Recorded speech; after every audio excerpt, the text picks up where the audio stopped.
Prime Minister addressed the nation once again at the weekend. And to be honest, like many others, I'm not entirely sure what his announcement meant. I'm certain that in the coming days we'll find out what, if any, difference it makes to us. One thing I'm much more certain of is there's not now going to be one single day in the coming months when we can all go back into our church buildings, celebrate and worship like we did before. It's much more likely that in however many months' time it is, when we're allowed, some of us will be able to return to meeting in our buildings with additional precautions in place, whilst others will have to continue to protect themselves and others by staying away, staying at home. And what this means for our worship services, for our pastoral care, for our midweek groups, for the way in which we support one another and the way in which we share the gospel with others, what it means for all of these things, I don't know.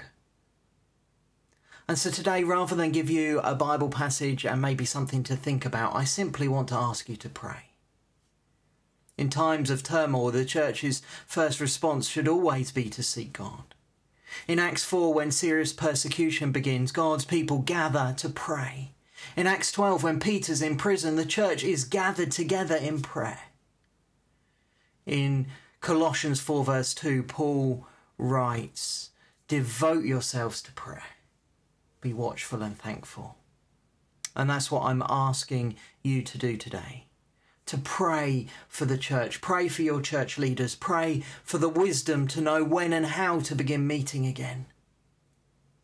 The church is going to be different in the coming days. The way we do things is going to be different. So pray that God would guide us, that he would change us, that we might use this opportunity to change his church into something that is closer to what he wants it to be, rather than what we are comfortable with. Pray today, please, for your church, for your church leaders. Ask God what he would have for the future of his church, what he would have it look like. And then stop and listen for the answer.